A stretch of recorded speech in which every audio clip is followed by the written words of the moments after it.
Hello everyone and welcome back to the Magnus Invitational. We are continuing with the match Magnus Carlsen versus Maxime Vachier Lagrave, and this is game 3. Game 2 ended in a draw, and Maxime is still down 1 point, so he needs a win to get back into the match. So Magnus again with the white pieces, he opens up now with d4, so he doesn't try to repeat that bishop to c4 line to avoid the knight from game 1.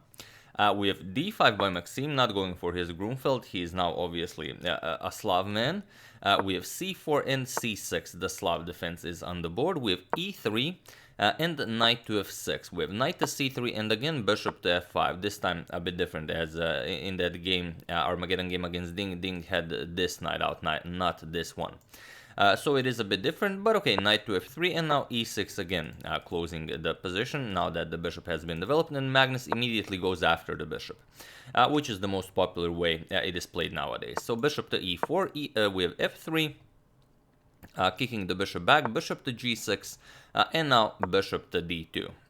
Continuing just to develop, bishop e7, and now Magnus trades. We have knight captures, h captures, and queen to b3 now, going for the b7 pawn.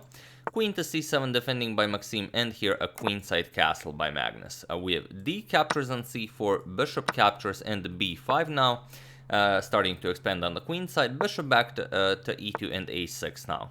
So Magnus retains the bishop pair, whereas Maxime does have, this nice queenside expansion going for him, and he still has to decide whether his kings will stay in the center of the board or will he himself castle.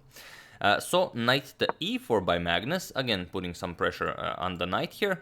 Maxime trades. We have knight captures, f captures now with a lot of central control for Magnus here, and he does have a doubled e pawn now, but on the other hand he also has the semi-open f file to use for his rook. So c5 by Maxime, he starts attacking on the queen side, and king to b1, just getting the king out of the way. And now it's a question whether you want to push c4 or not. Here, knight to c6, Maxime waits with it, and here there actually are two games that reach this exact same position. In both of them d5 was played, but here Magnus goes for e5, and it is a new move in the position, which seems to come with a price of a pawn, as Maxime just captures it, c captures on d4, and Magnus just continues developing. Bishop to f3 now puts pressure here, and you will have to do something about it. You cannot move the knight, you hang the rook, the king is still in the center of the board. So here, if you continue just grabbing material, we will have queen captures on e3, and after the rook moves, rook to c1 will put a lot of pressure here. So then the queen can move, you can add more pressure, and so on. So instead of grabbing more material, Maxime goes for rook to c8 right away, and now rook to c1 by Magnus, again putting pressure on the knight here with the rook and the bishop. So queen d7, and now queen to c2, adding yet another attacker to the c6 knight. And here there's only one move for Maxime, knight to a7, now opening up an attack from the rook to the queen, but Magnus just captures it. Queen captures on c8. This comes with check, and now what do you do? Do you capture with the queen or do you capture with the knight? Capturing with the queen does seem to save you any exchange sacrifices. However, after rook captures, knight captures, you're gonna get bishop to c6 check, and after the king moves, wherever you're gonna go bishop b7, and you're gonna start winning some pawns here. Knight to b6, you're gonna capture here on d4, then this is a target, and it's just it's just a better position for white. So here, instead of deciding to give up pawns, Maxime captures with the knight, and now bishop to c6. He wins back the queen. This way, knight to b6, and now bishop captures on d7. King captures on d7, and now e captures on d4. So now it's a little bit different, as now Maxime is down the exchange, but he is obviously happier with this position than the one we've shown. Knight to d5, getting his knight to a nice central outpost, and now Magnus plays h4, and he played it very quickly, and I thought, what's h4? I mean, what is this? Obviously, okay, you can't capture with the bishop because g3 just wins material, as the rook on h8 would hang if you move the bishop. But Maxime also not really getting it, or probably captures with the rook. And I was also very surprised when I saw this, because Magnus just trades, and after bishop captures, he plays rook to h1.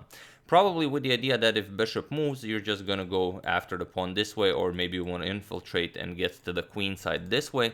But I thought, doesn't g5 just fix all of that? Well, not really. Had Maxime played g5, then Magnus has rook h3, threatening to trap the bishop with g3, and once the bishop moves and f2 is your only square, now rook f3 again with the double attack on the bishop and on the f7 pawn.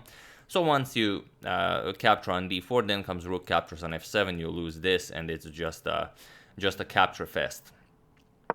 So there was a point to the h4 pawn sacrifice. So Maxime goes back bishop to e7, and now rook to h7, going after this pawn. Maxime defends it, and now we have rook to h8, attacking the bishop, or if the bishop moves, just going after the pawns on the queen side. King to e7, and then now comes king to c2. Magnus starts bringing the king into the game. We have f6, and now e captures on f6 with check. We have g captures on f6. If you go knight captures, then we just have a nice bishop to b4 check, winning the game on the spot, as there's now a double attack would be on the bishop on f8 there. So after e captures on f6, we have g captures on f6, and here Magnus played rook to h7 check, and it was in this position on move 32 that Maxime Vachier Lagrave resigned the game. And that is it for this match. Magnus wins the match. For the game will be played, of course, as it is required for to calculate additional criteria at the end of the tournament, but here he just resigns. He could play on, I guess, a little bit, but he's very sure that Magnus will be able to win this, and he just resigned.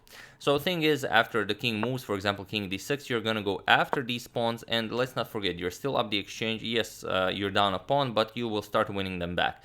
And the problem is you cannot defend with knight here, because again, bishop b4 check wins the bishop on f8, so that's the problem. So you will not be able to defend the a6 pawn. You're gonna have to play something else, start pushing your pawn, but then you just start losing them. Rook captures with check, king d7, you're gonna get b3, a4 is coming to create a pass pawn for white, and Maxime was very sure that there was no point in continuing this, so after rook h7 check, he resigned the game.